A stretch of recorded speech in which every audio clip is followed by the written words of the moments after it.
think there's like maybe some glitches in the spaces that we need to fix. I'll dig into it next week. So yeah, I mean, on the Twitter file stuff, I mean, the idea here is simply to come clean on everything that has happened in the past in order to have build public trust for the future. So, I think that's essential. Like, why should people believe Twitter in the future if Twitter does not come clean about the past? That's what it comes down to. So it's just, so I've given Matt Taibbi, and then just recently, just about an hour ago, Barry Weiss, access to all Twitter documents. So it's like unfettered access to anything. And this is not like a North Korean tour guide situation. This is you get to go anywhere you want, whenever you want, wherever you want, however you want. So I'm not like controlling the narrative or. I didn't, I was seeing Matt's tweets as he was tweeting them. So I'm like, I was just as eager to see them as everybody else. And I think Matt did a great job. I mean, there are a few cases where I think we should have excluded some email addresses. Sorry, Jack. Jack at Pizza is now, might need a different email address. But so we also need to, not have email addresses in there. And I think we need to post more actual source documents. So then people can draw their own conclusions.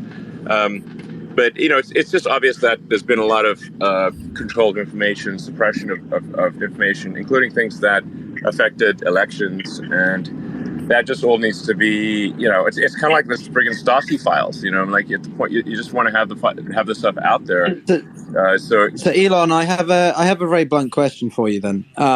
Given the past few days over Yi and what we're talking about, the freedom of expression, and people want to ask hard questions. So we've had one side where we've now seen you freeze his account again, but now you're releasing information that, about the freedom of expression. So how are you going to balance the level to which we speak about the freedom of expression on Twitter?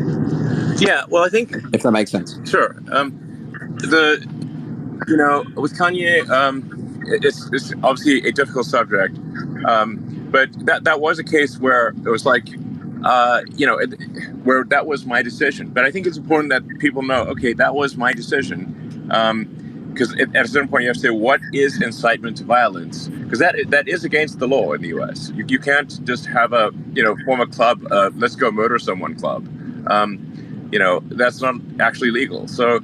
The question is, what is incitement to violence? And I think, posting swastikas in what is obviously not a, good way, is an incitement to violence. I personally wanted to punch Kanye, so that was definitely inciting me to violence.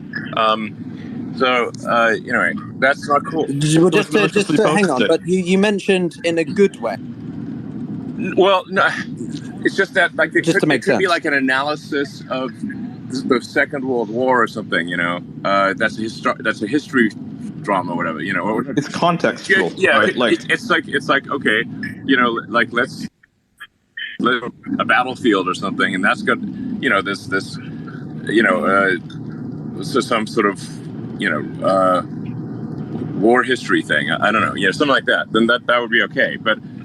It has to be contextual. I mean, if he's posting it in a way that is trying to rally people to anti-Semitic views, then yeah.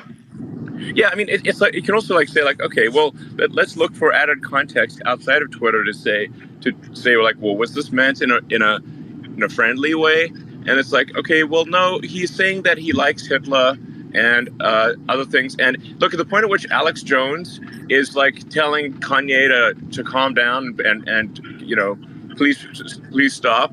You have to say, okay, Alex Jones is pretty edgy. So Alex Jones is saying Kanye wants Kanye to stop. That's a big deal. So anyway, but I don't want to get into some sort of huge this could easily get derailed into a laborious. Agreed. Yeah, we should talk more about the file. So you mentioned that you gave it to Barry Weiss, right? So she has full access. Does this mean that we are going to see multiple exposés, not just ones from Matt Taibbi?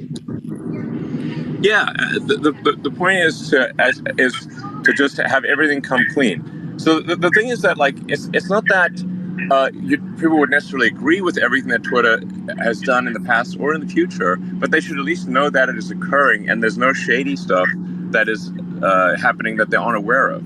So then at least if Twitter is explicit about its actions and transparent, you can then appropriately calibrate your interpretation of what you learn on Twitter.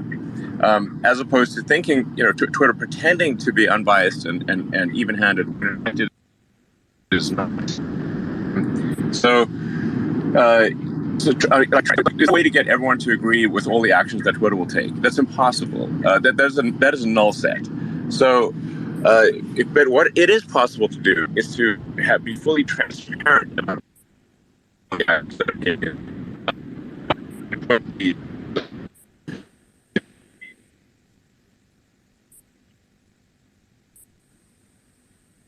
me a break. Elon, oh, you're back. He's back. You dropped out for a bit. Yeah. Can you hear me? Can you hear us, Elon? Or it's not? You're still glitching a bit. Can you hear me?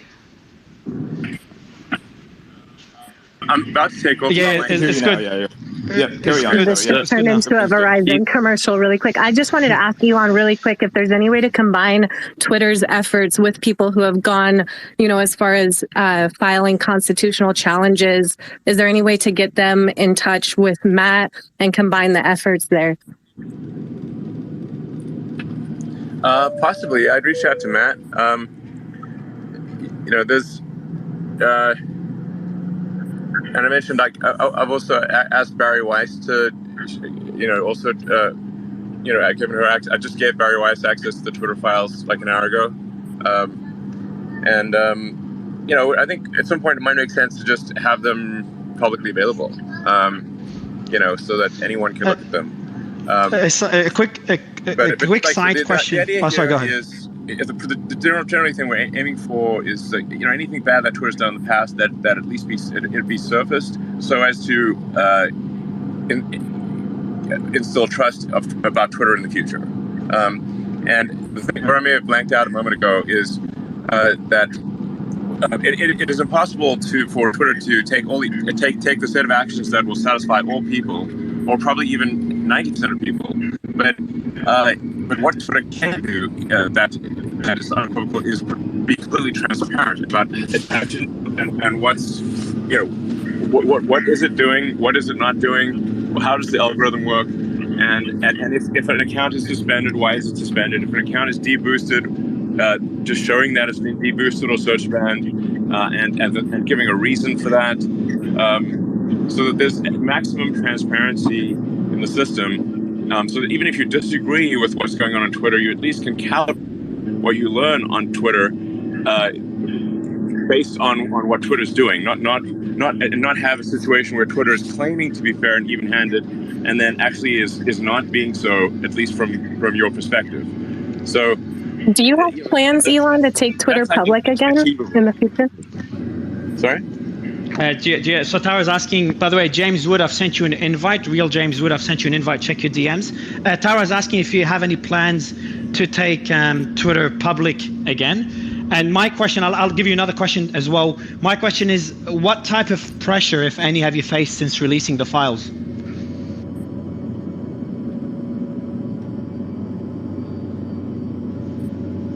Did you hear me, Elon?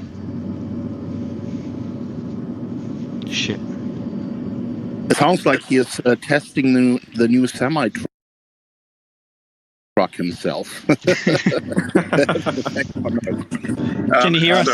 Oh, you're back. Yeah, you're back. Go ahead, Elon. Everyone right now, so I'm on Starlink actually. So we'll see how well Starlink works. Okay. It's working. It's working well now. It's working well now. I moved a couple of people down so we can have a more civil, conversation without too many speakers on stage, because there are a couple of important questions that I want to ask you. The first one is, obviously with your move of full transparency, you are putting the groundworks in place to justify why free speech on Twitter is so important and why you are making the decisions, of, for example, a great amnesty for all users, and by showing that abuse has happened in the past and that Twitter, before it was under your control, was abusing their power. You're basically setting the stage to say, okay, people should all have their rights, unless they broke the law, restored to be on Twitter. Is that right? Yeah, I mean, yes, that is the intent. Now, to be clear, we're all going to be doing this sort of slowly and deliberately. That this can't be a let's open all the jails simultaneously and have at it, guys. So it's going to be slower than people would like. It's more deliberate. I do have a lot of shit going on right now, so just, I can imagine. I'm trying to do the most that I'm flogging my human brain as hard as it possible, the most amount of work done. But like this week alone, we had a meeting with Macron, yes, DC for some national security.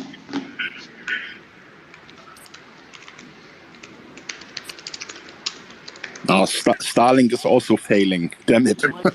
Take 2 months instead of 1 month.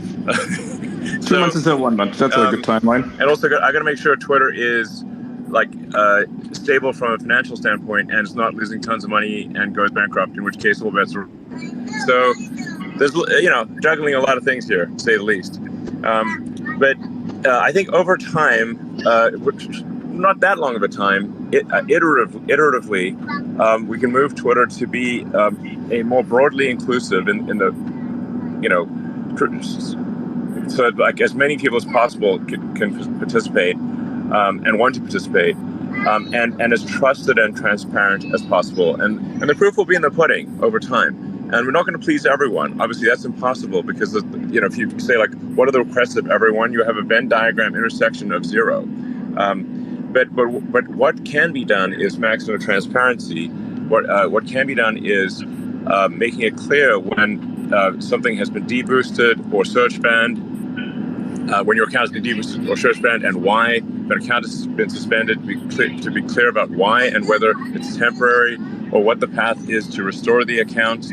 And just, I think that's something that can be done and should be done and will massively help with trust in Twitter. In addition to... Now, there's obviously a challenge that Twitter's had over time, and I think this is generally an issue with social media, which is that it is, these are digital technologies that require a lot of software to be written, and they've sort of come out of Silicon Valley, almost all of them in Silicon Valley, with except for Snap is in LA, but it's based in California. But effectively, what is happening is an export of the moral framework of San Francisco to Earth.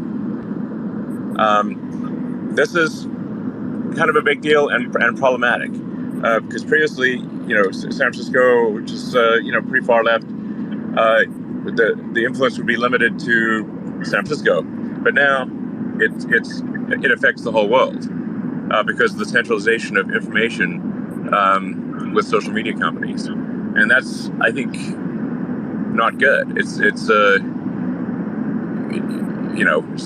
We need to establish something that is fair and takes into account a wide range of views and doesn't have a tilted playing field towards far left or far left San Francisco views. I think there should be a place for they can be on Twitter too, but there should be a wide range of political views and sentiments, and as much as reasonably possible, aim for freedom of speech. And generally, I want Twitter to be a force for good for the future of civilization. So that's okay. Elon, can you tell us approximately how much time you have so that we can get an idea how many questions we can get in? I don't know, maybe half an hour or so. Nice. Oh, that's fantastic. That's very good. Hey, what I also see happening here is that the mainstream media that was part of covering up this Hunter Biden laptop story is now calling this some kind of fissure that they don't think that there's enough. Obviously they are acting in that way because they themselves are now on fire. That because you have exposed what they have done. What do you have to say to them?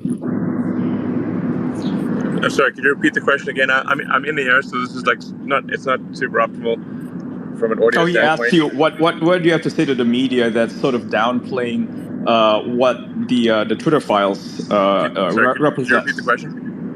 So he's asking you, what do you have to say to the media that's downplaying the Twitter files revelations?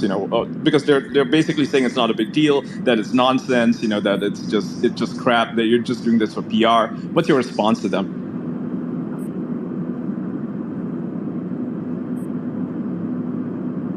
Hello?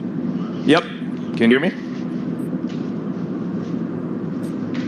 He may be having connection issues with you specifically, Ian. There are certain people up here that I can't hear either. So maybe Kim, ask again. Yeah, Kim, do you want to ask your question again? First, Elon, can you hear us? No, I think he can't hear anybody. Yeah. I don't know if it's me. So he's either in a semi truck or he is on his plane. No, he's on his plane. He said he's on his plane. Yeah. I'm in the air right now. I can hear you again. Okay, cool. Fantastic. So let me just repeat my question. The media, especially the media that downplayed and censored the whole Hunter Biden story, is now trying to downplay your release. Obviously, because they are under fire as well, right? Because they have been exposed by this release. What do you want to say to them? What do you want to say to the media that is trying to turn this into a nothing burger? Well, they're trying to turn it into a nothing burger because they were complicit in deceiving the American public. And so rather than admit that they lied to the public, they're trying to pretend that this is a nothing burger, obviously. To anyone looking at it, that's clearly what happened. Shame on them. Yeah, I agree with that. And then the other important thing here is that you are basically exposing collusion between a political party and in one file that was released, it was even called the Biden team contacting Twitter. I mean, that is election interference, isn't it? Yeah, clearly, if Twitter is doing one team's bidding before an election, shutting down dissenting voices on a pivotal election, that is the very definition of election interference. I mean, what the hell else would you? Of course, it's like, yes, frankly, Twitter was acting like an arm of the Democratic National Committee. It was absurd. Well, and that's fantastic that you're releasing that, but isn't Twitter just the tip of the iceberg? Can't we admit now that this would have happened at all big tech companies that are, being used to stifle free speech and censor people and try to, destroy stories that are dangerous to their political goals? Yeah. No, I mean, the level of collusion is insane. Like Twitter is the one company that is no longer colluding and is no longer just going with the sort of NPC groupthink. So I don't know. I should probably increase my security or something. Absolutely. I mean, this is why I hate you so much. What I find most interesting. Please something here. Just a second. That would have been my next question, Elon. How worried are you personally? I mean, you're putting a lot on the line, right? You have all these businesses going. You are out there fighting the good fight for free speech, but there's also certainly a concern on your mind about what the response to this is going to be. Do you feel threatened? Do you feel worried? Like, how do you feel personally about this? Yeah, and I'll add on to a question I asked as well, Elon. Like, what type of pressure have you faced so far? Maybe I should be more worried than I am, but I don't know. I think generally, if you do right by the people, then you have the people on your side. Elon, if you want, you can come to Sweden.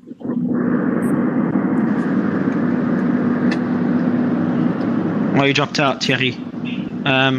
Can you hear me first, Elon, before I give the mic back to Kim? I lost the signal there. Yeah, oh good. Yeah, he dropped out. Can you hear me or not? Just so I know, if you can't hear me, I'll give the mic back to Kim.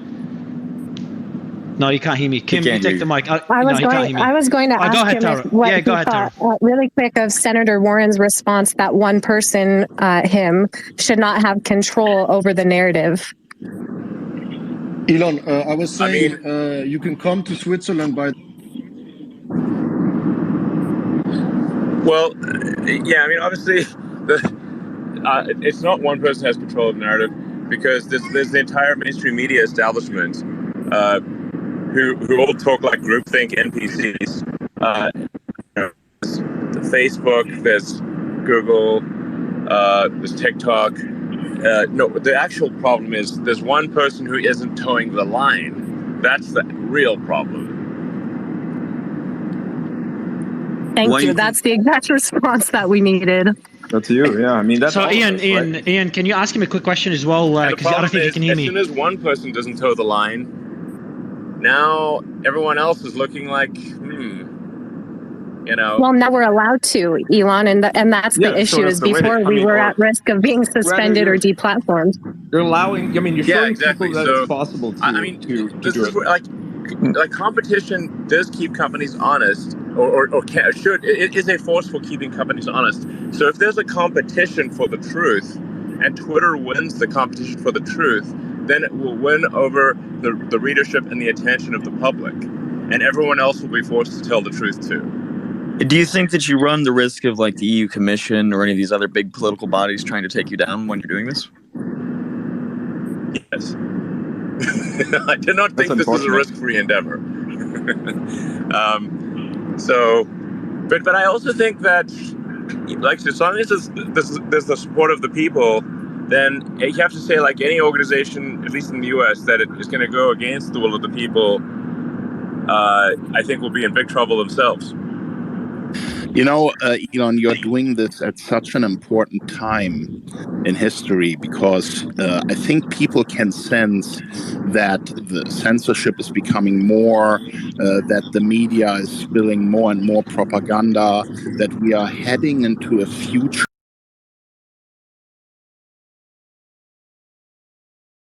acceptable anymore.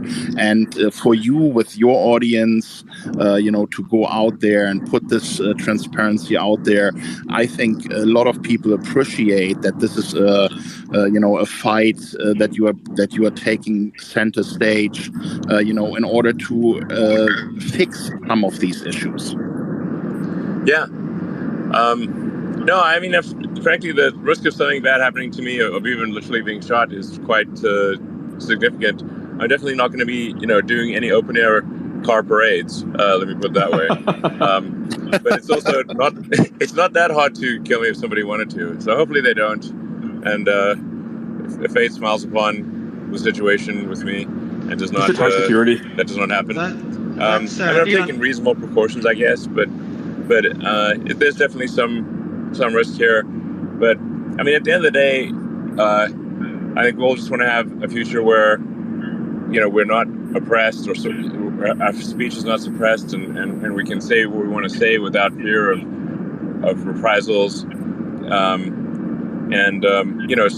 long as you're not like really causing harm to somebody else, then you should be able to say what you want. And that's quite a rare thing, I think as people just take that for granted sometimes, but really throughout history,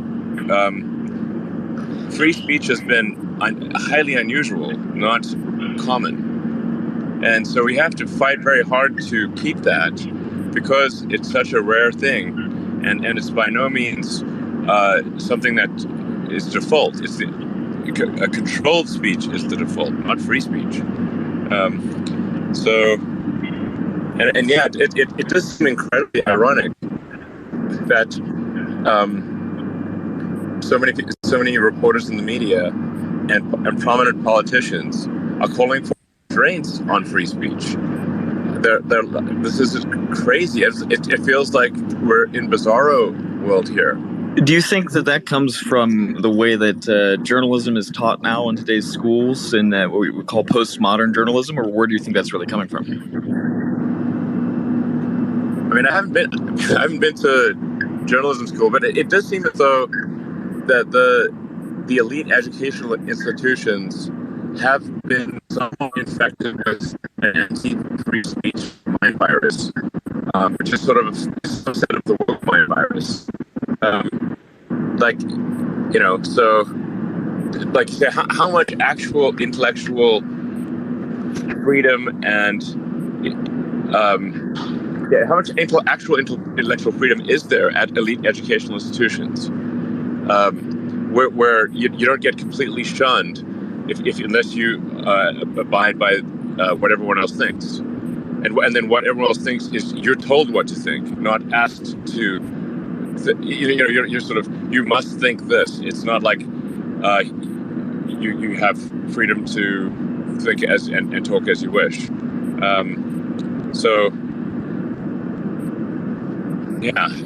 What's the solution for this? I mean, like, obviously this is somehow we have to, I think, purge the woke mind virus and have truth be what matters more than anything. I mean, I think it's funny that, Harvard's motto and the Harvard Standard, it's veritas, truth. That's and the founders of Harvard were right to have that on their shield, the shield of truth. But is Harvard the shield of truth today? Maybe not. Well, Elon. So we're all on this space because of our belief in freedom to transact, and obviously Jack was a big Bitcoin Lightning guy. What can you comment on freedom to transact, Bitcoin Lightning, Twitter, anything we can look forward to? Well,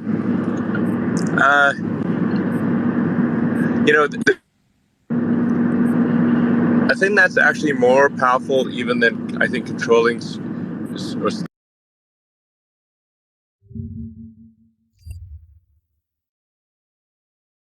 control of the monetary system and control of transactions. You can literally stop someone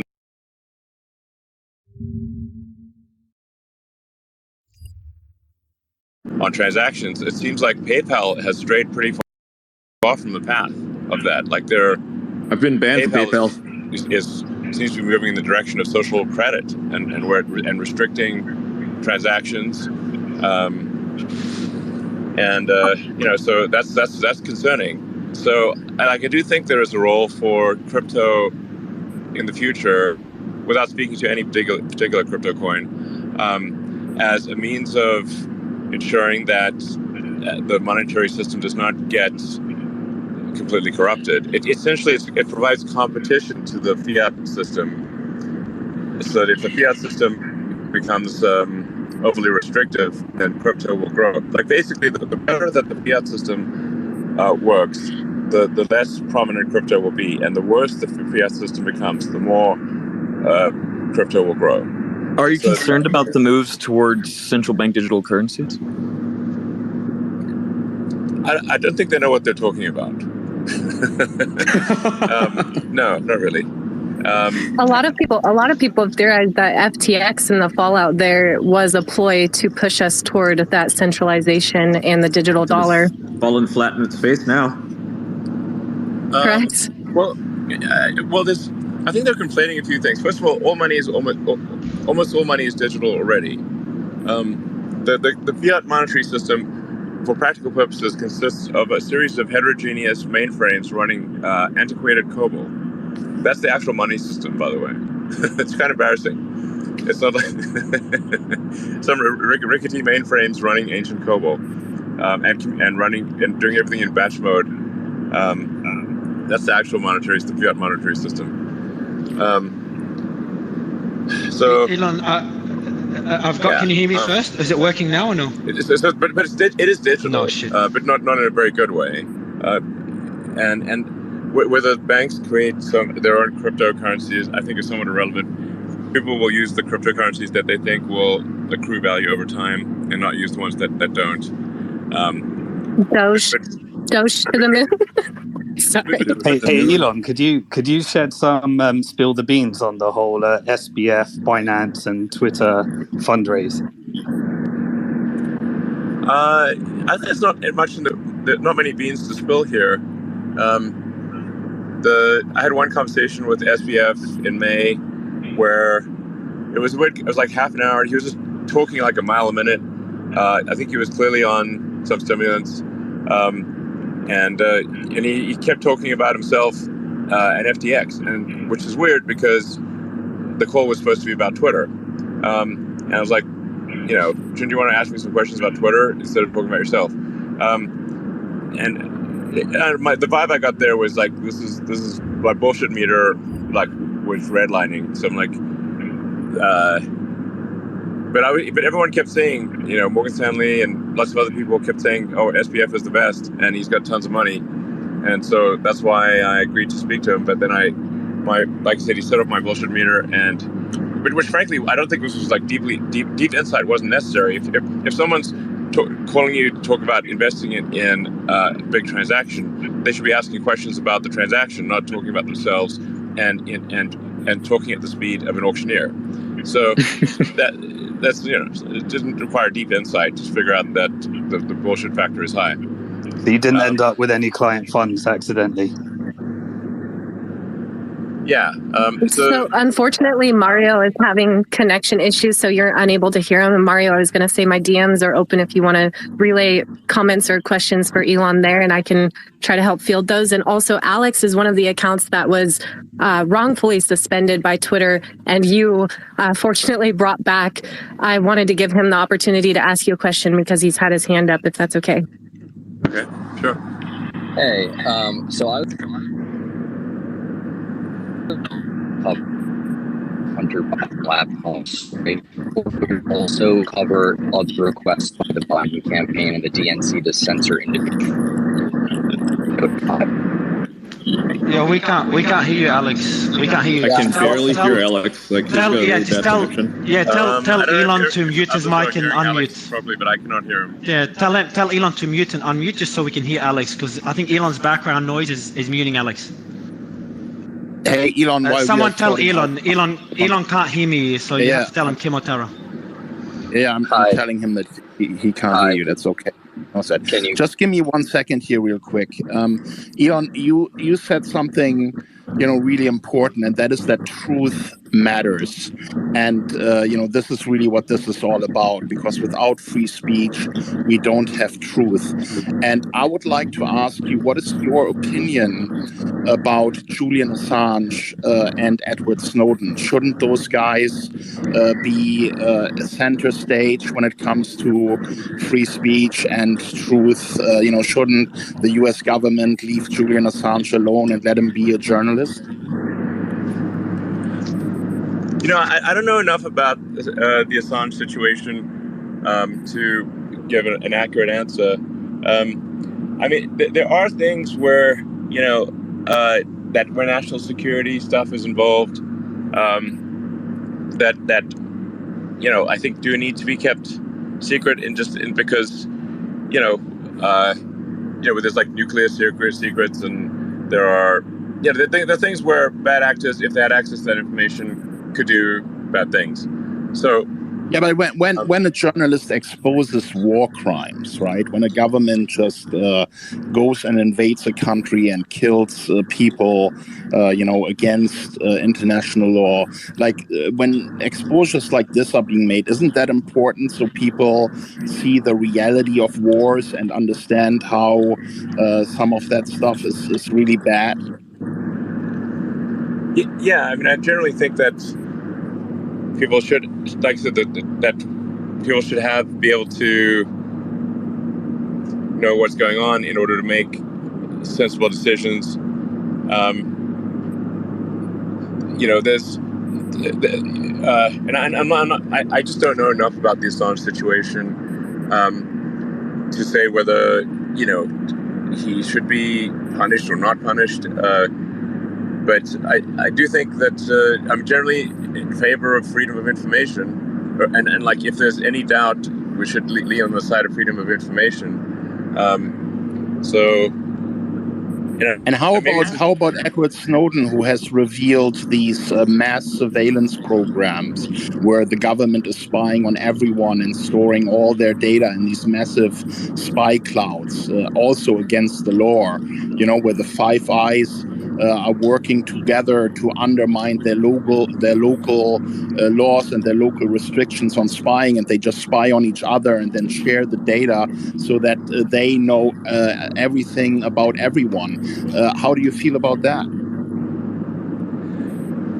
Well, probably the best thing would be a jury of the public. If Snowden were to be, I don't know. Look, I'm power in this situation, but if they ultimately the people of the United States should be the ones who judge Snowden, not select people in the government. So if a jury of peers of citizens were to review Snowden and make a judgment as to whether he's guilty or not, I think that would probably be the appropriate course of action. Yeah, the only problem is that if he were to be in a U.S. court, he wouldn't get a fair trial because under Espionage Act laws, you cannot even make a public interest defense. He wouldn't even be able to say, I've done that because it's the right thing for Americans to know about that. So that would be a defense that is not available to him. So to say, a jury of your peers should decide about that, it's a problem. Yeah, I don't know. I mean, there's no easy answer to the Snowden Assange situation. Can I make a suggestion, Elon? Why don't you do a poll to your millions of users and ask them if they think Julian Assange and Edward Snowden should be given their piece for the service that they have provided to humanity? Okay, that's a good idea. Sure. I like that idea. I'm going to ask a question. I'm going to ask a question on Mario's behalf really quick, since he's unable to speak to Elon, which has to be extremely frustrating as the host. He was just curious if you've faced any pressure so far since releasing the Twitter files. I mean, I face pressure all the time, so it's kind of, it would say like, what's the differential in pressure before and after? Because I haven't seen it yet. I don't know. Maybe there's pressure, but I might just not be feeling it because this every day is a high pressure situation. But I don't know. Well, like I said, we're just gonna put all the information out there, try to get a clean slate, and then work iteratively in the future to provide the most truthful, accurate, and timely information to the people. That will be the goal of Twitter. And we won't be perfect in that regard, but I think we will be iteratively better. And if that turns out, if we're successful in doing so, then I think Twitter will compete more effectively than any other source of information. And then more people will use Twitter. And then that competitive pressure will force other social media companies and other media companies to also be more truthful, because otherwise they will simply lose their readership. And that, I think, is an extremely powerful and good vision of the future. Could you say a little bit perhaps about what Twitter is expected to maintain as an API to, say, the Department of Homeland Security in general, the FBI, maybe CISA in particular? Is there an expected way in which the government can jack in to social media that's expected on behalf of each of the big media platforms? And is that sort of different? I don't know how to say this exactly, but the issue of left versus right is complicated by the fact that Trump is a non-player to the game, just the way Bernie might have been considered a non-player to the game. And so the secondary question is how much of this isn't about left versus right, but about targeting anyone who isn't a party to all of the tacit agreements inside DC?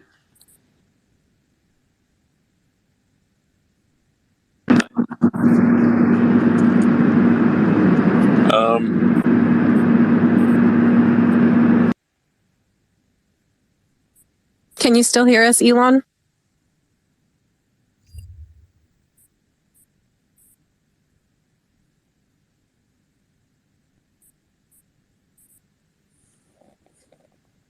Elon, you still there? I hope so. No, he's disconnected. It says disconnected for me at least. I'll invite him. I'll invite him again. Oh, okay. Yeah, he's back. He's back. Hey, Elon, Mario, such a pity that he couldn't hear you, man. That is just crazy. No, it's fine, man. It's fine. Like, you know me. I'm happy listening. I'm happy listening. Can you guys hear me at least? Yeah, we can hear you. Yes, I can hear you. Yeah, loud and clear. Dara, thanks for asking the question. I was really curious about it. But it says for me he's still a speaker. Can anyone see him as a speaker? I can see him as a speaker, but he's not speaking. Last time he was here, Kim, you were there as well. I think Kim, you commented and he joined. When we co-hosted him, remember Kim? We co-hosted him and it froze. So I'm like, fuck, he just shouldn't have co-hosted him. I think he's dropped off now. Yeah, I'll send him an invite. A few people got kicked off stage, not even by you, Kim, just by themselves. So just guys, give you a heads up. Yeah. Twitter's glitching like crazy. Yeah, what's your take? While waiting for Elon, guys, what's your take so far on what Elon has said? Because there's a few pretty big things he mentioned, such as the fear, the worry that he has. Just to summarize what he said, right? I mean, his main goal clearly is that the truth is out there, that it has value again, and that Twitter needs to make a stand for free speech, which he is doing now. And he is aware of the risks to him personally and his businesses. So it's a very courageous thing for him to do. And I think, anyone who had any doubt about what his intentions are when he bought Twitter, I think it's pretty clear that what he's doing is in the interest of the people and not necessarily in his own best interest. So I find that amazing, and I applaud him for that. Yeah, and while waiting for Elon to join again, I've DM'd him another invite. What do you guys think of his? I'm not sure if he's saying it as a joke, but his security fear on his security and I don't think he has anything really to worry about. I mean, I don't think anyone's really going to come at him right now because it'd be too obvious why they'll be going after him. So I think he's quite safe, and he does have security. So personally, I'm not concerned. Although at the same time, there's. He does have security for a reason, right? He is the world's richest man, so there's that. But I don't think it's going to be different than any other day. There's nothing that he's revealing now that is, that damaging to, any specific person, right? It's like he's more or less just giving people the platform for free speech. And the people who are most affected by this are journalists who, what do they have to lose? Well, their reputations for one, but they've already thrown it away. So I don't think I don't think he really has to worry about his personal safety. I don't think it's going to be that dire. Elon, just to let you know, Elon is listening now. I've sent you through an invite. You should see it via DM. So I've sent you through the invite to come back on stage. So hopefully it works. It might take a bit of time because space is glitching like crazy. It is. For everyone else, yeah, go ahead. Mario, there's some backfeed coming from you. I'm not sure if you have your audio playing in the background, but I can hear you twice. I don't know if anyone else is having that issue. Oh, I can hear him twice. Oh, shit. Okay, I'll try to fix it. By the way, everyone, I'm just going to tweet the next space link now to set your reminders for the next space. I'll fix my audio. Kim, the mic is yours. Yeah, let's hope that Elon comes back if he has a chance. I mean, first of all, how amazing is that he joins us from his private chat, to be part of this of this space. That's just typical Elon. It's so cool. I mean, it's a historical moment, right? I mean, he's a part of it. I mean, he's the part of it. So, I mean, thank you. He's back, guys. Just FYI, he's back. Elon, let me see if he can hear me this time. Elon, can you hear me or still no? Yeah. Can you hear me? Yes, we can hear you. Yeah, I'm glad you can hear me. I'm glad you can hear me again. I think, Kim, you were asking a question? No, I was just saying how cool it is that you talk to us from your private jet. We really appreciate it. It's like a typical Elon moment, and we're just all in awe about you, taking these risks to your business and to yourself to fight for free speech. So I said to everyone who had doubts about your intentions when you bought Twitter, you are making your intentions very clear, and I think it's very courageous of you, and I want to thank you for that. No, you're most welcome. I mean, like I said, the proof will be in the pudding over time. There will be many mistakes made, but iteratively, I think that the net vector should be towards truth, if sort of new Twitter is successful in that, then the results will be that people will turn to Twitter to understand what is true, what is real, what narratives matter, and Twitter will gain a lot of readership and attention, and will put a lot of competitive pressure on mainstream media and on other social media companies to also be more truthful, because otherwise they will simply keep losing people to Twitter, and that's where the competition can be a very, very good thing. So, but it's not going to be perfect, and there are going to be decisions that people disagree with. But on balance, the overall decisions are ones that people do agree with, then they will gravitate towards Twitter, and Twitter will actually be successful and will gain share from other sources of media, and it will cause those other sources of media to then stop towing the line and to sort of be more truthful. What's your just a quick question, Elon? What's the biggest risk, in your opinion, from the steps you've taken in terms of releasing the files? Do you see any risks for Twitter? I mean, I guess there'll probably be some. I wouldn't be surprised if some lawsuits or something. So I would expect there to be some legal risk. But what's important? That's less of a concern than just clearing the air and making sure that people of Earth and know what really happened. And the metrics, the Twitter metrics show that it seems like it's the right decision by far, not only ethically but from a business perspective as well. That you keep hitting new records. Yeah, exactly. So, like I said, it's the point of as as it becomes clear and that Twitter is the place to actually figure out what's going on and get the unfiltered narrative, the unfiltered truth.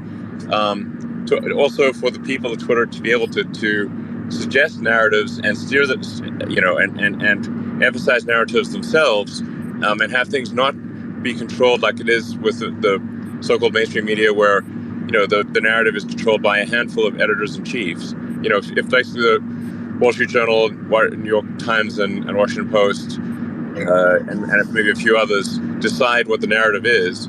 And so even if what they say is completely truthful, the people don't really get a choice in what topics are covered. So whereas on Twitter they do.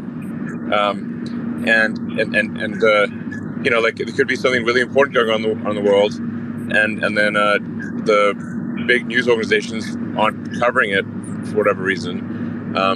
But on Twitter, the people can decide what narratives are important and what should be emphasized and what should, So that's. So on that note, like, can I mention something really quick? Could I just mention something really quick that I can hear you. Okay, is that you? I'm just going to ask a quick question. I want to know John. what Twitter is doing, or what you are doing, what you're planning to allow people to have more ability to publish their own stories on Twitter. Because right now we just have tweets, right? Yeah. But what are your plans for, say, video publication or article publication, things to incentivize creators and journalists, independent journalists, to be able to have their voices heard for more than just tweets? Yeah, absolutely. I mean, these are all like very obvious moves.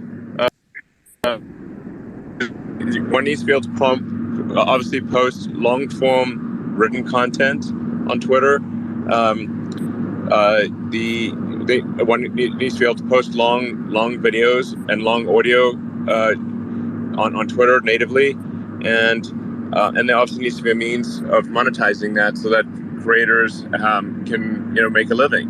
Those are. I feel like I'm saying that the sky is blue and the grass is green. That's pretty obvious stuff.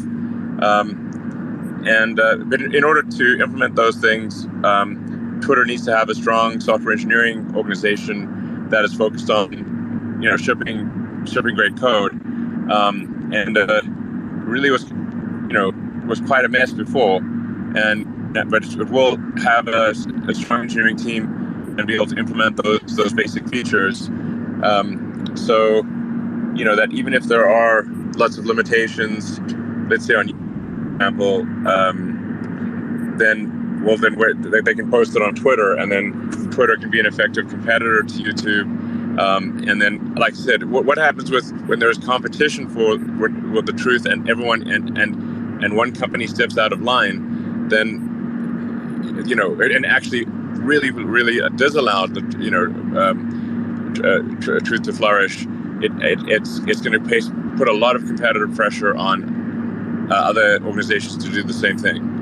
Can you talk about whether or not the effort to supposedly pre-bunk malinformation, which is to take real information and then, if it's damaging to a narrative, to put fear, uncertainty, and doubt around it, is there an attempt through the Department of Homeland Security or the FBI or CISA or any of these groups to tell Twitter that it has to maintain a port so that information can come from the government to say, we need this information pre-bunked? Well, I mean, if there is any sort of request from the U.S. government that is not in accordance with the law or can be legally fought, then Twitter will refuse it's illegal, and if something can't be will legally fought. And if something cannot be will be Congress was such that it can be legally fought. But we cannot gag the voice of the people. This is not good. And like I said earlier, it's like you look at. I read a lot of history. I love history, and I love history podcasts and stuff. And Hardcore history is the best one. Hardcore history. Dan Collin is so awesome. It's fantastic. Start with the Mongols.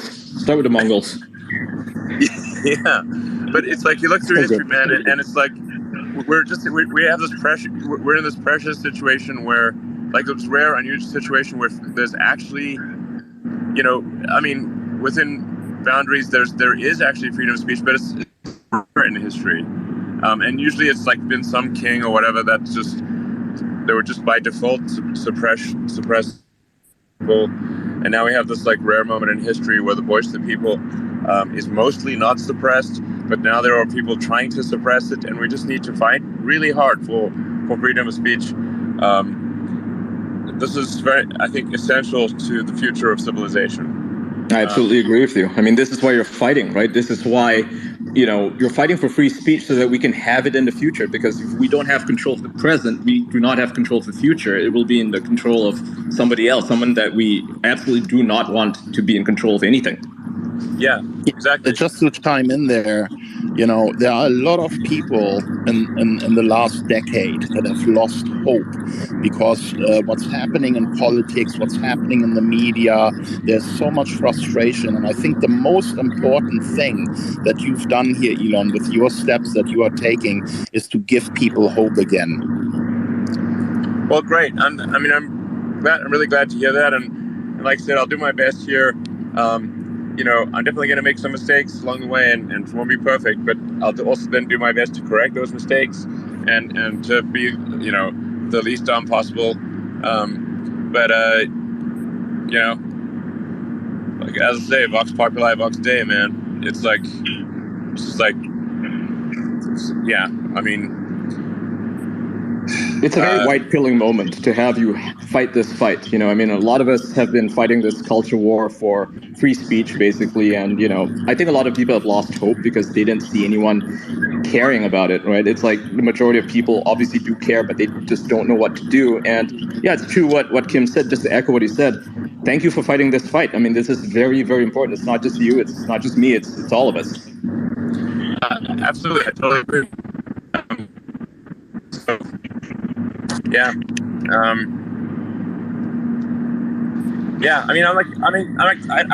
kind of like sort of, worried about the future of civilization. Just like, are we headed in a good direction? Like, and if you study history, you sort of see like the arc of civilizations, the rise and fall. There's the ancient Sumerians, the ancient Egyptians. In India and China, there've been many sort of rises and falls of civilizations within India and China, and it's just like people sometimes take for granted that because they've been in an upcycle, that things just get better in the future, and they don't just automatically get better. They actually civilizations tend to have an arc, and we want to make sure that we do not find ourselves on the downslope of that arc. Good times make weak men, right? And we are in the good times right now, and we're seeing a lot of weak men, right? Like that's where we are in this arc, and it sucks. So let's try not to repeat the same cycle. We need to fight the cycle. Yeah, exactly. Exactly. It's like, not to sort of get like too philosophical about things here, but there is like sort of a, I've had these discussions with like a lot of people, and feel like wondering like, sort of what's the meaning of life? Like, what should we do? Like, why do anything? For some people that answer is religious, but then if you're not sort of very religious, then what is the answer? And actually, my theory on that is that I sort of believe in Douglas Adams' philosophy that the universe is the answer, and we should strive through greater understanding to expand the scope and scale of consciousness to better understand what questions to ask about the answer that is the universe. It's basically a religion of curiosity. Let's grow into the future, expand in the future, expand consciousness, expand our understanding, and to just figure out what the heck's going on. And it's the number 42, right? The number 42 as well. And also, don't panic and make sure you grab a towel. Elon, thanks for without giving away too much. Really quick, Elon, is there any way to get a sneak peek of what we can expect with the next Twitter files drop?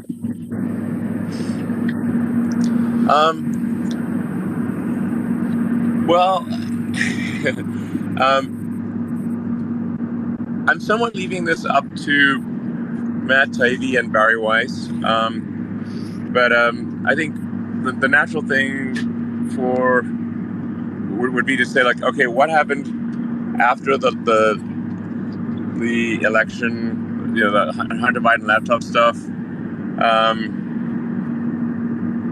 And by the way, I actually don't. I this may sound bizarre, but like Hunter Biden seems kind of fun, to be honest.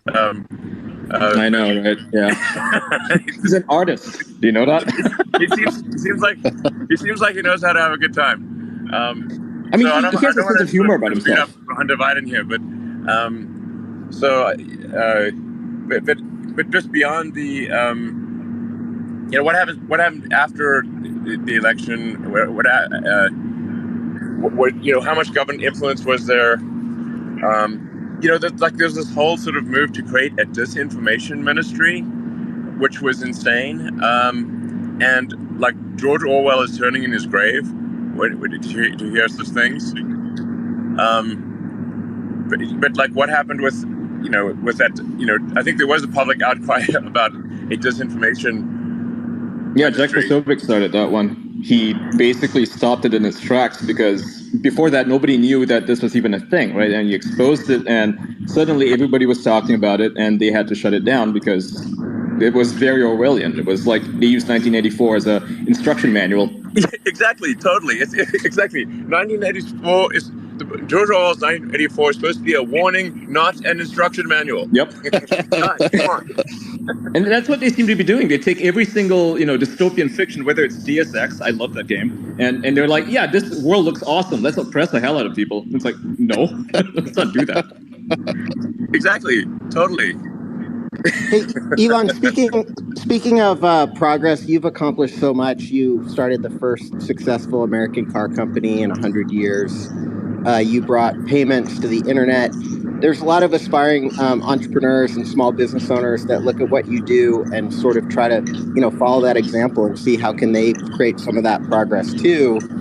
And I wanted to ask you a little bit about the layoffs because it appeared to me with the $4 million loss per day and just doing the math on the $1 billion of interest expense that $3 million of that may have been interest expense added. And I myself, running a small business, have been in a situation where, the business was going to go under in a number of months if expenses weren't cut, and what we found is communicating to employees, giving them time to process, getting their feedback, and then, creating a shared vision to evolve the product, to evolve the company to a greater future was really successful. And it appears here that the typical leverage buyout KKR approach was basically applied from a financial standpoint. For a small business owner, is that approach wrong? Did you think about taking that approach? Was that ever under consideration? I apologize. The audio is not perfect, so I'm not fully hearing the questions. But with respect to Twitter, the company basically tripled headcount in about 2 years, a little over 2 years. But revenue is flat to declining, so that there's just no way that is going to be a healthy situation. So the first order of business with Twitter was like, okay, we got to make sure Twitter doesn't die, that doesn't go bankrupt. And there is quite a lot of debt on this deal, $12.5 billion of debt, and the Fed is being extremely unwise in its very giant rate increases. I think these will go down as some of the most foolish Fed decisions ever. But anyway, so the debt's got to be serviced.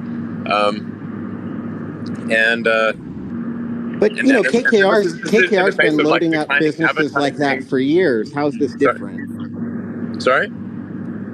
KKR and other private equity companies that, do anything from a hostile takeover, or any sort of takeover where they bid over the current price using leverage, using debt. I've been following that for years, and it always results in massive layoffs. And so as somebody who's... By the way, I don't think anybody cares about that. I don't think that matters right now. That's what I was going to say. And I was going to say, as long as they keep moving the bar and changing the definition of a recession, we are where we are, right? Let's get back on topic here. We have Elon. We don't need to talk about, his investments and things like that. Elon, we should send a shout out to the Twitter Spaces team because you're about to break the all-time record with this space. We're almost at 100,000 listeners right now. Yes, we are, and it's holding. Talking about spaces, what's the strategy moving forward? Is awesome. Look, I have to tell you, there are really some amazing people at Twitter, and there's actually some amazing people who actually left Twitter in recent years, and I hope they come back because I think there's a potential to just build some amazing things here. So I don't want to just. I want to be exactly complimentary of some of the great work that is being done at Twitter.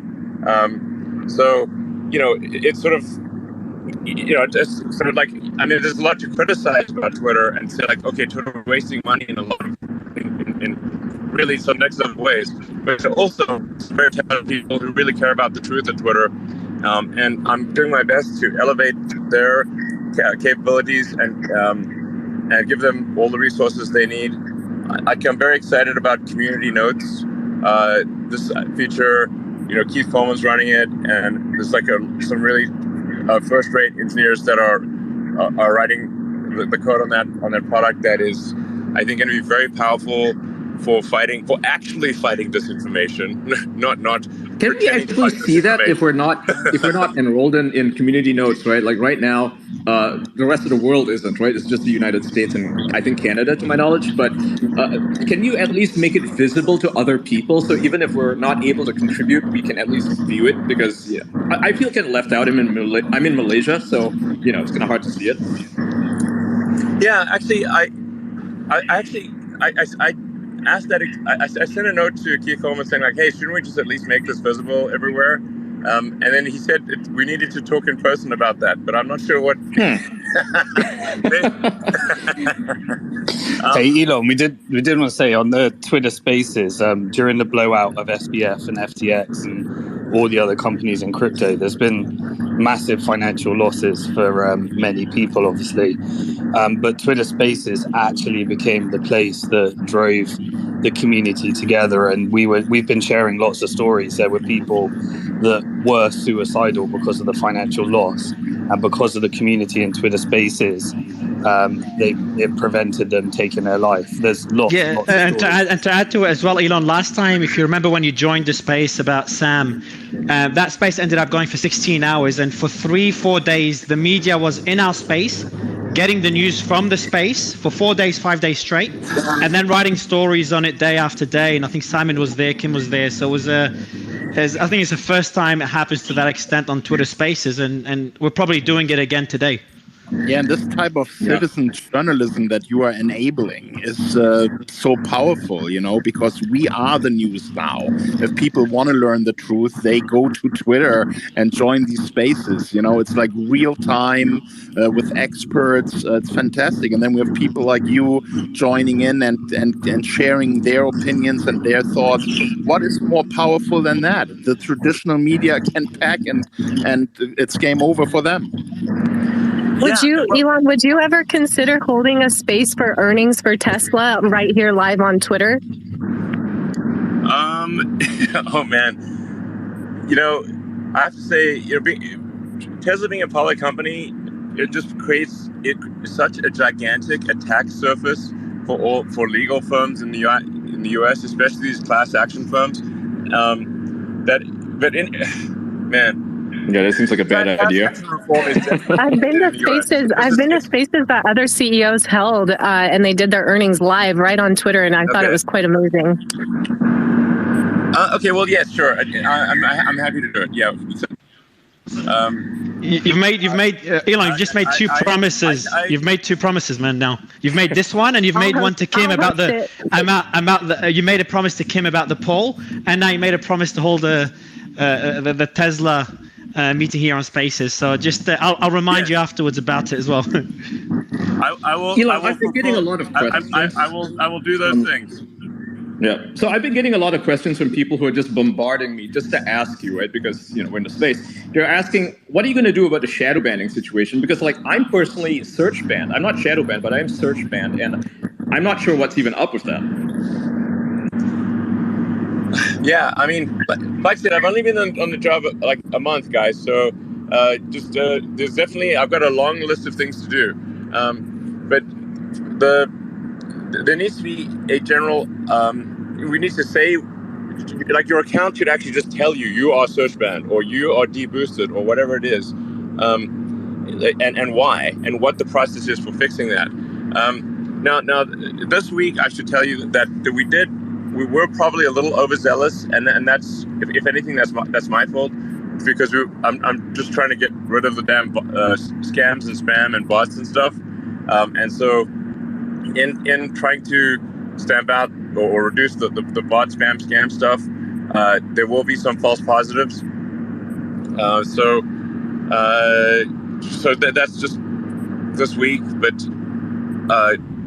taking, I know it's like I said, it's going to be an iterative journey towards truth and towards a healthier system. So you just got to be patient. At any given point, it will be broken, but it will be moving as quickly as possible towards a good place. And I encourage people to, complain about it and whatnot, but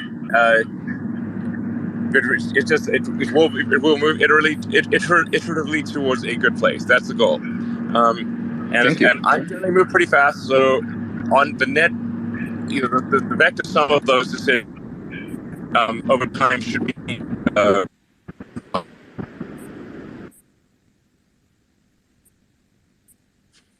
I'm losing him. Yeah. By the way, Kim, check my DMs. Kim, check my DMs. Kim, check my DMs because I'm having glitches, so I might need your help with a few things. Elon, you're back. Elon. Yep. You're back. Another question. I think you made a reference once to WeChat. I think that was a while ago, and I don't recall it correctly. Does that reference still stand today? Is that a potential vision for Twitter? Yeah, I was just using WeChat as an example. It's not like we would copy WeChat exactly, but it's just WeChat has a lot of functionality that Twitter should have. Like it's kind of a no-brainer for Twitter to have payments, both fiat currency and crypto, and to make that easy and simple for people to use. As talked about earlier, adding the ability to post long-form written content and video content, and to be able to monetize that easily. Nice to have a playlist, like YouTube does. Yeah, but my focus in the first month and also will be the case in December is just making sure that Twitter is operating efficiently as a company, that it is not wasting money, because it faces challenges on the revenue front, from with an overdependence on advertising that is not targeted, like brand advertising, and in a market where advertising revenue in general is dropping, and then also when you start questioning the status quo, then various pressure groups start pressuring advertisers to not advertise with you. So that's another challenge on the revenue front.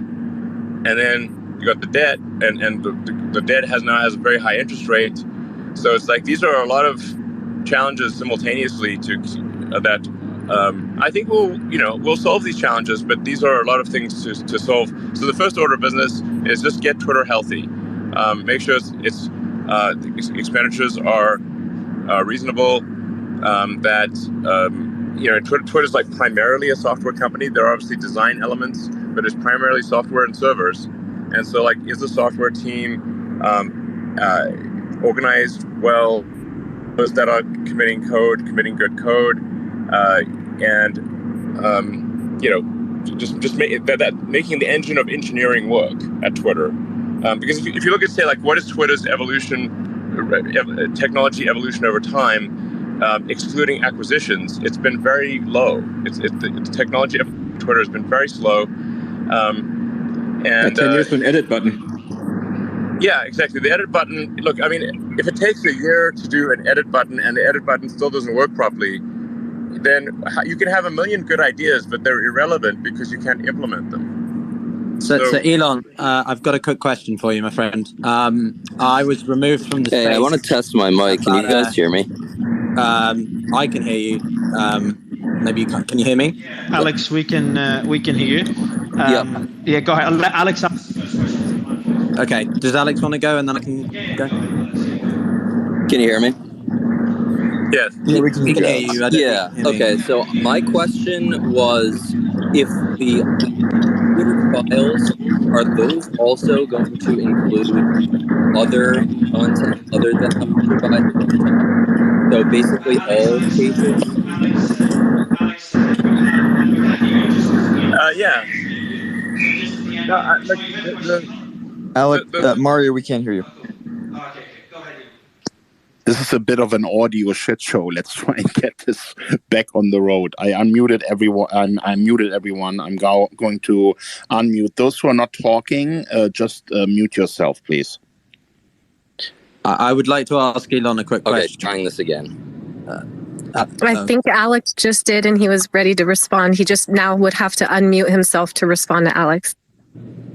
Yeah, I was just wondering if all accounts that were requested to have things taken down by the DNC and by the Biden campaign, even ones that have nothing to do with the Hunter Biden laptop, if they will also be released.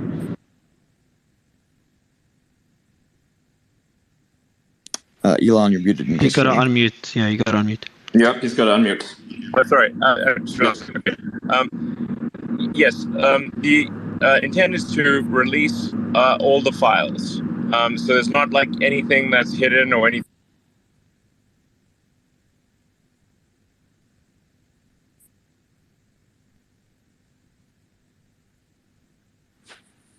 I can't hear anybody. He dropped out. Is my mic good, Kim, by the way? Is it my mic okay? We can hear you. It just sounds like you are in. Oh, he's back. He's back. Oh, okay. Can you guys hear me? Yeah, we can hear you now. Yeah, you cut out. Yeah, you cut out for a second while you were answering Alex. I mean, I think this is, this is like whatever Stasi files or, Truth and Reconciliation, like Nelson Mandela would say. It's if you want reconciliation, there must be truth. So, that's the intent here. Intent here is to just make it clear what was happening and provide transparency about the past, and in doing so, to build trust about the future. Awesome. So do you think that Twitter could also have an automatic notification if anyone was, say, if their account was requested content taken down? Do you think there could be something like that implemented? Yeah, like the VPN sites actually offer that.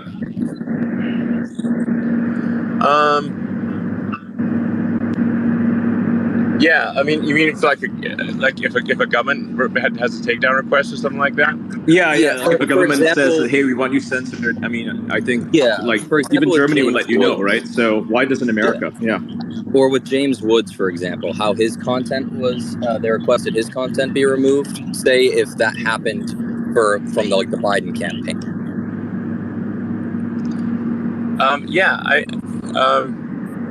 I think both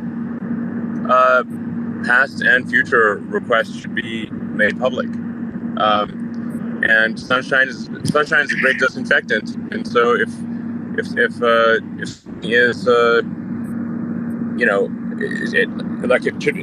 they request content takedowns that are embarrassing, then they'll be less likely to request those content takedowns. At the end of the day, Twitter doesn't have a choice but to abide by the laws of the U.S. and whatever countries it's operating in. Otherwise, you get arrested. But we shouldn't do more than that. It should be abide by the laws because you have to. If there may be some potential to say if we disagree with the law, maybe we can lobby to have a law changed or something like that. But so Elon, I want to ask you on this point. Go ahead. Sorry. No, but I'm saying the overarching goal here is that on balance that Twitter be a force for good for the future of civilization, and for the expansion of consciousness. So to that point, I want to ask you then, because I'm speaking from the European lens, what do you think about the EU's proposals over potential restrictions to the use of Twitter? Losing you a little bit. Or equally, I know you had a little bit of a, shall we say, fanfare with Alex Vindman earlier this week. I was wondering if you would be interested in a space with you and him, since I know him from the week ago. We had a chat. I invite you to, why to would a anyone debate. want to talk If to you'd Alex be Vindman? interested. If you'd be interested. Elon, don't waste your time with the intelligence community, man. Seriously, yeah. I'm teasing. But I am curious about your thoughts on the European Union perspective. Well, actually, there's a lot of the EU rules call for things that I agree with, which is transparency and sort of an ability for users to appeal and have a clear process. So I think in terms of the Digital Services Act, I think it's mostly good. I think we have to watch the implementation of it and make sure the implementation is not bad for the people of Europe, but the actual I think most of what is in there I agree with, because it's transparency and accountability. It seems quite sensible. We just need to make sure that is not warped in a bad direction. But generally, I agree with it, or at least what I know of it today. But I have a question for you, Elon. Is that we don't allow governments to define what misinformation or disinformation is, right? I mean, that is probably the most dangerous development, to give governments that kind of power that they become the deciders of what's truth and what is not. Yeah, no, that is a big deal. I agree. That goes to the heart of the situation. Is that you don't want to have governments, and especially it may not even be it may not be an elected official. Maybe someone who's potentially a mid-level executive in a ministry who's deciding this, who people don't even know exists and was never elected, despite being in a democratic country. So what about the China protests? What role do you think that Twitter can have in helping to support Iran, Ukraine, China, and other countries that are facing, technological oppression and limitation in their access to freedom of speech? Well, like I said, we'll do whatever is possible within the bounds of the law. So, I have a kind of a personal question, and I've been curious. Was there a breaking point that made you decide to want to buy Twitter? Man, that's a good question. Thank you.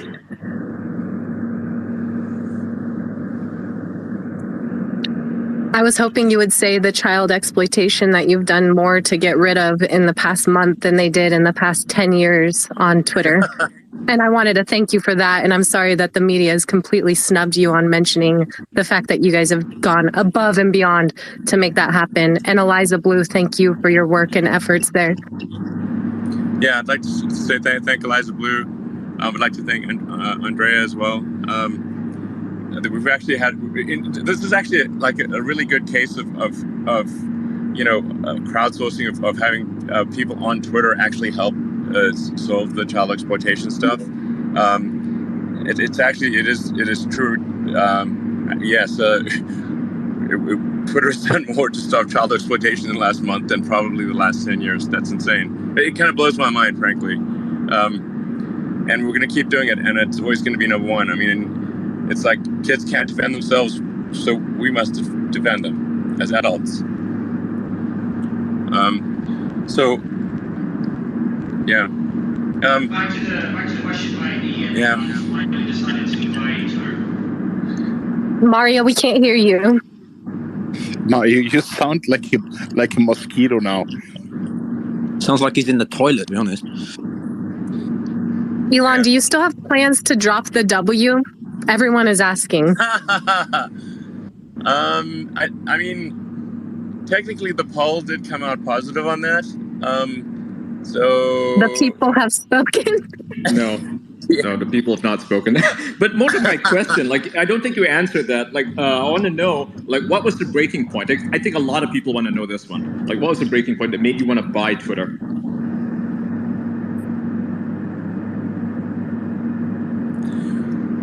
Well, first of all, I suppose if Twitter had been, if I'd been able to buy Twitter sooner, then I might have actually done that.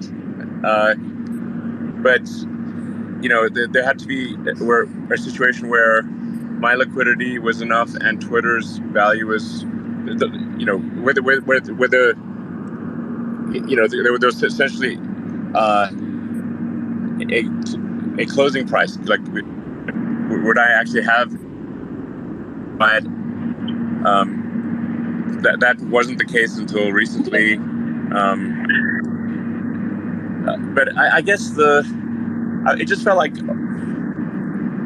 it really had been building for some time. So I wouldn't say there was it wasn't like a step change suddenly. This is a one thing. It's not like, oh, the Babylon Bee got banned, that's why I bought Twitter. That would be crazy. It's more that there just seemed to be like this more and more groupthink amongst the media, more and more sort of towing the line amongst digital social media companies, and basically just we're traveling the path more and more of suppression of free speech, and this was just getting me concerned. It's like the trends were just very, very bad. So unless something was done to reverse this trend against free speech, then I felt, well, maybe at some point everything will just get cut off, and unless you're in agreement with whatever the groupthink is, then you're just going to be ostracized, or your voice will be shut off. So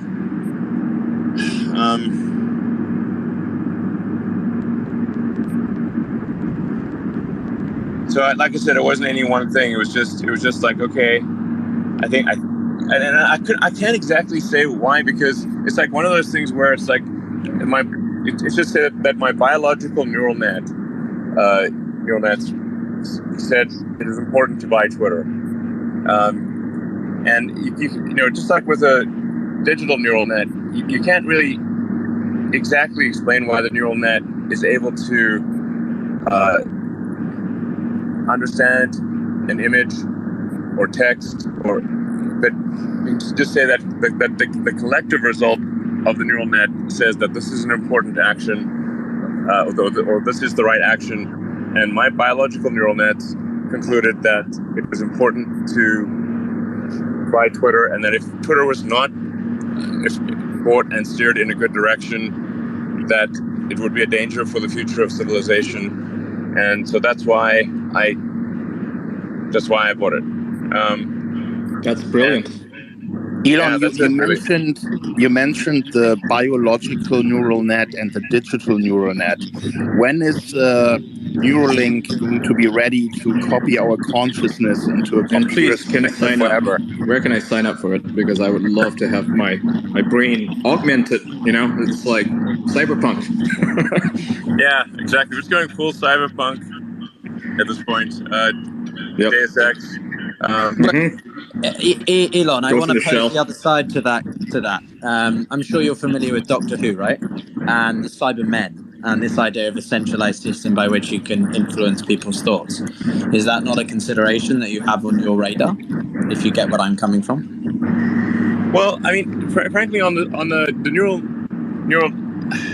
Neuralink front, if I look at the pace at which artificial intelligence is improving versus the pace at which Neuralink is progressing, artificial intelligence is moving much faster than Neuralink is moving, because as soon as anything gets done with humans, it gets very slow because of the danger to humans. So for the next few years, Neuralink is really just focused on restoring movement to people that have a broken neck or spine, and restoring vision. So it's restoring movement and vision. It's not uploading memories or controlling thoughts or anything like that. It's pretty basic stuff. It's like the early days of computers, It's basic, but it's life-changing, though, right? I mean, being able to see if you're born blind, that is a gift that I don't think anyone would pass up. That would be amazing. Yeah, and that's very doable. So what I'm saying about Neuralink is that you'll be able to see anything that Neuralink's doing. You'll be able to see coming from very far off, because you've got to go through the whole FDA device approval process. That takes ages. You've got to evaluate the safety in humans, and that takes a long time. So it basically is very slow compared to the development of digital superintelligence, which is very fast. Now, I do think for a long time that we ought to be more cautious in the development of digital superintelligence because this represents a danger to the public. And just as we have other regulatory agencies that oversee dangers to the public, like the FDA or the FAA or any one of a number of FCC,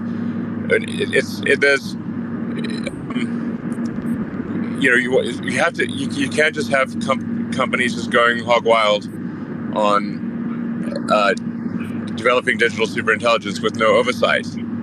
Do you potentially see this happening in a country where there are no oversights? Where the governments allow the scientists to go hog wild, as you said? Well,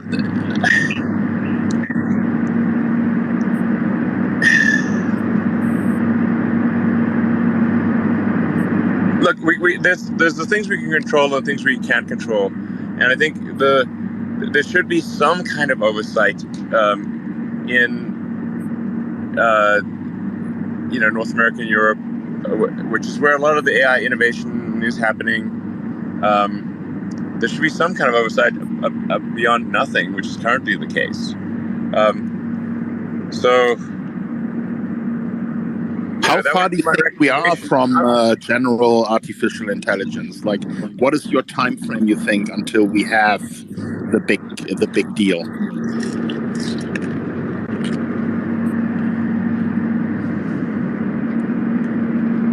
I mean, I think it's happening very fast. You have to say, like, AGI is defined by where digital superintelligence is smarter than the smartest human. What is your definition of AGI?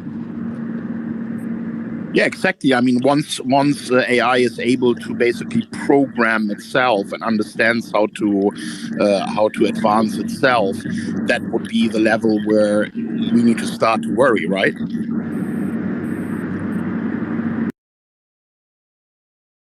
About this, last year after the pandemic, we had the Great Resignation. And now there's the concern about the replacement of traditional labor jobs with, AI and machine technology. I think it was you, I saw the video and the capacity for it to control things with its mind.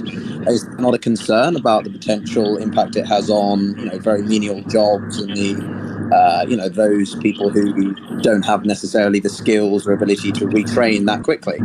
Just, how can we plan in advance to minimize the consequences of that? Sorry, the audio is like not good right now. So, no worries.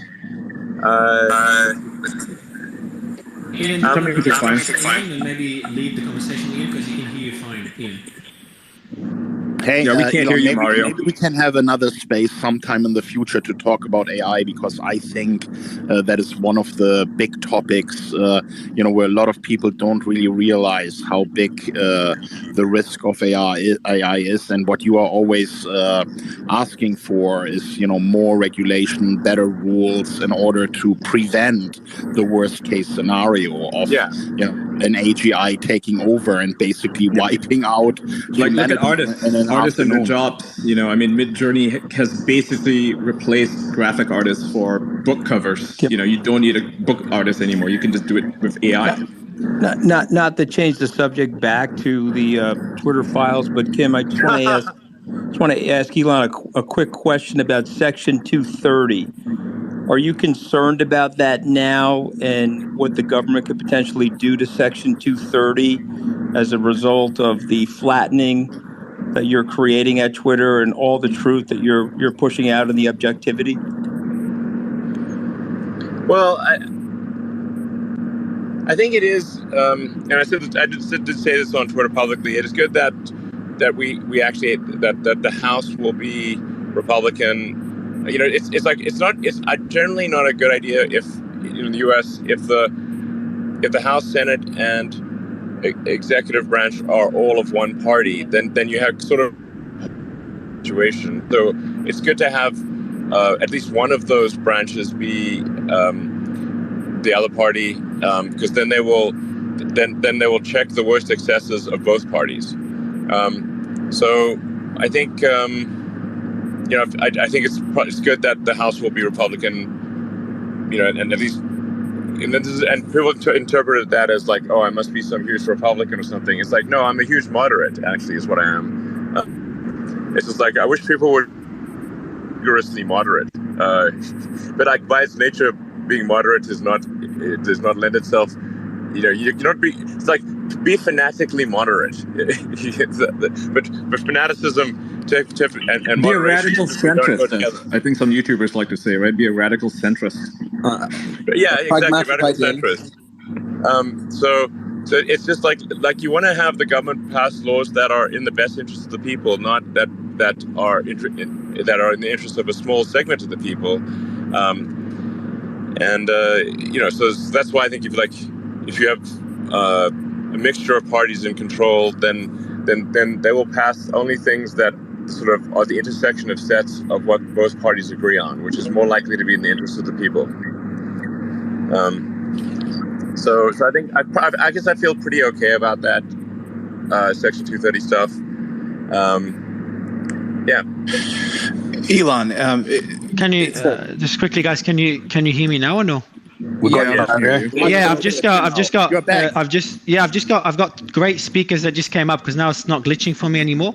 So I've just welcomed Clayton, Patrick, Pat David is on stage as well, and there's more speakers about to come up that all of you would know. Now my space is working. So guys, feel free to jump in and ask Elon any questions. Hey, thank you so much. If you want to retry the co-host thing too, Mario. Sorry about that, Clay. I will now. Go ahead, Clay, and then Patrick. Go ahead, Clay. Hey, thanks, Elon. This is Clayton from Redacted.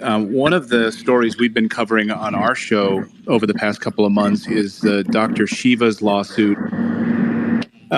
He was banned from Twitter running for the Senate from Massachusetts. And one of the things in his lawsuit that was uncovered was the back-end government portal to both Facebook and Twitter, the Trusted Twitter Partnership. And I know on Twitter's blog that Trusted Twitter Partnership between Twitter and someone with a government email address can reach out to Twitter and basically have accounts banned, taken down. Is that portal, is that Trusted Partnership still available to the government? And given what you've released in the Twitter files, does it make sense for that to still be there? I got to dig into this Trusted Partnership thing. Obviously that has like some Big Brother vibes.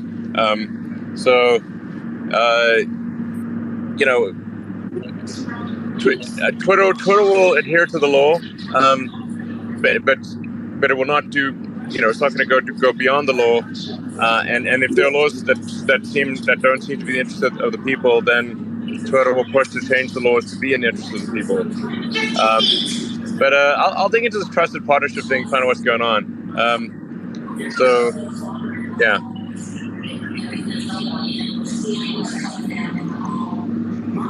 By the way, Clayton, I do watch Redacted, and I love you and your wife. You're doing an amazing job, so keep it going.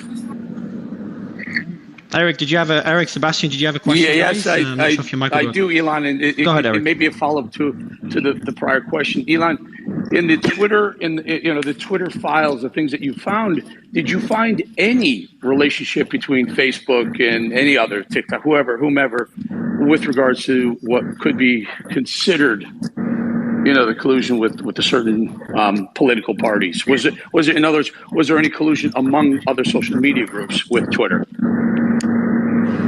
I've not directly seen that. I'm not saying it doesn't exist, but I've not seen it yet. In fact, in terms of the Twitter files, Matt TV's read way more than I have, like by a ton. Because my priority has been just getting Twitter healthy and fixing Twitter engineering so that we can actually, release features at a high rate. So, that's been my priority on the Twitter front. Is we've got to get Twitter to be in a financially healthy place, fix the engine of engineering, so we can add the features and capabilities that'll make it much better, and improve transparency and trust and all that. So, actually, I don't. Most of the stuff I've read hardly any of the Twitter files. Matt TV has. And then Barry Weiss is also getting access to it, so she'll read it too. Have you been in contact with any of the other social platforms, Meta, Google, etc., since the release of the files? Has there been any pushback, any concerns, anything at all, or it's been pretty quiet? They haven't reached out to me, so I'm not aware of any outreach from them. So I guess, look, if I think if it turns out there's like stuff that the public should know about, then we'll put it out there. I told Matt TV and Barry Weiss, hey, listen, whatever you see, if you think the public should know about it, you just post it. With regards to the dissemination of information, so right now it's just Matt Taibbi and Barry Weiss. Do you have any plans to maybe give access to more journalists, like say Ryan Saavedra of Daily Wire, Jack Posobiec? He's done lots of coverage on this stuff even previously, so I'm sure they'd love to know. Yeah, I think. Maybe at some point we should just put it all out there, So. I think in the beginning it's good to have some coherence, so it's not just a million stories all at once. Yeah, it makes sense. Yeah, it's a drip feed at first, and then later on it's going to be a flood, right? Because otherwise it's just too many stories, too much all at once, and then people can't really focus on anything. Yeah, makes sense. Yeah, you just get drowned out in the flood of things. But I think yep. once we think the stories have the critical stories have been told, then I think probably the right move is to just provide a data dump, and then people can go through it and see what was missed. Are you surprised at all about the blowback against Matt Taibbi over the past 24 hours? I mean, a number of liberal news organizations, a lot of liberal news reporters came out and really slammed Matt Taibbi, which really was really shocking. What was your response to that? Well, I think those people should be looking in the mirror and wondering why they were deceptive. Why did they deceive the American public? And instead of trying to redirect blame to Matt Taibbi, they seem to be accepting some responsibility themselves for not being truthful to the American public. Elon, it's Mike Cohen here. Congratulations on, of course, the acquisition of Twitter. But my question to you is, how are you going to go about combating the issue of bot farms who create so much misinformation and hate on your platform? If the last thing I do, I will defeat the damn bots and trolls. Maybe they need like a mind virus that purges them, just makes them self-destructive. Yeah, I mean, it's war, and we're going to win that war, big time. Yeah, because I'm confident you will. The extent of the hatred that these bots cause is astronomical. I agree. And It's really terrible. But thank you for your commitment to that. Absolutely. Can I jump in and ask a question here, Michael? Just real quick. I wanted to say something about the bots. So there are, of course, commercial bots, right? People trying to do spam, but the more dangerous bots are those that are trying to interfere in discourse and try to manipulate the conversation. And those are primarily run by governments, right? They're run by the intelligence community in different countries. They're trying to manipulate the way people are talking, for example, about Ukraine. I think one of the more famous examples here are these so-called NAFO bots that are going out and shooting everyone down. Real people. Yeah, often where they're mixing it, right? So the intelligence community does it in that way. They have real people, then they have bots that are fully automated, and then they even let their intelligence community employees work with Twitter profiles to chime in as well. But all with one goal, which is to manipulate the public discourse towards their goals. And I think you experienced that yourself when you spoke out for peace in Ukraine. You were attacked by these same bots. Yeah, no, absolutely. Like I said, I've been on the job a month. I'm very good at software. I wrote software for 20 years. I was very good back in the day at defeating the scammers.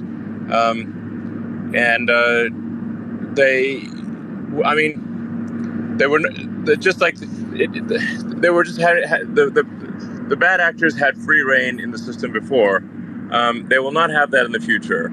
I look forward to that battle, and we will expose those who are acting to manipulate public opinion and shine a bright light on it. Fantastic. Hey, Kim, if I could just ask a quick question on that same topic, because there was a point at which I was told by someone who apparently had access to this Discord server for these NATO or NAFO trolls that I was among their top targets, or even the number one target for a while. So I'm just sort of a personal curiosity. By the way, this is Michael Tracy.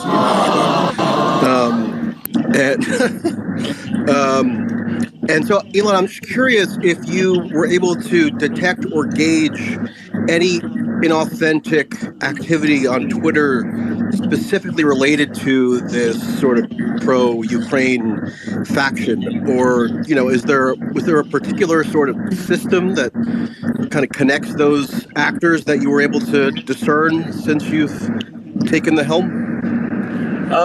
Well, the tools that Twitter currently has to detect large-scale manipulation are quite weak and need to be strengthened considerably. That's why. But in order for them to be strengthened, we must, like I said, build the engine of engineering, and to be able to sort of see what's going on in the system. Over and over again, it's been it's like Twitter doesn't know what's going on in Twitter. That's actually the issue.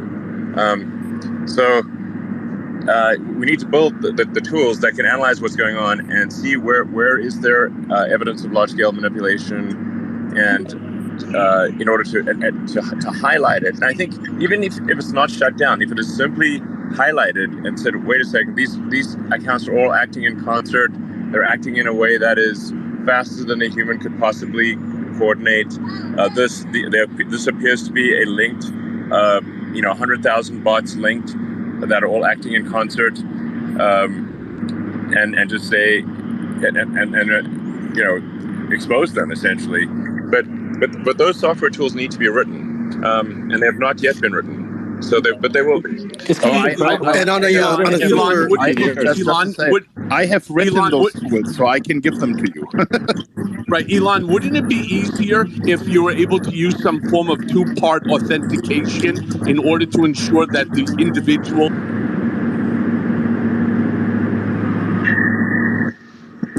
You've dropped out, Ian. You've dropped out, Michael. Oh, you're back. Yeah, go ahead. Yeah, Elon, would it not be easier to just use some form of two-part authentication to ensure that the individual is who they say they are? Yes. So this is part of what's the game plan with the sort of blue verified thing, is that right now it is there are problems on many levels. It's too cheap to have a bot. So or and even a troll. Like it's not just that somebody's operating a bunch of 10,000 instances of Twitter accounts, in a bank of PCs.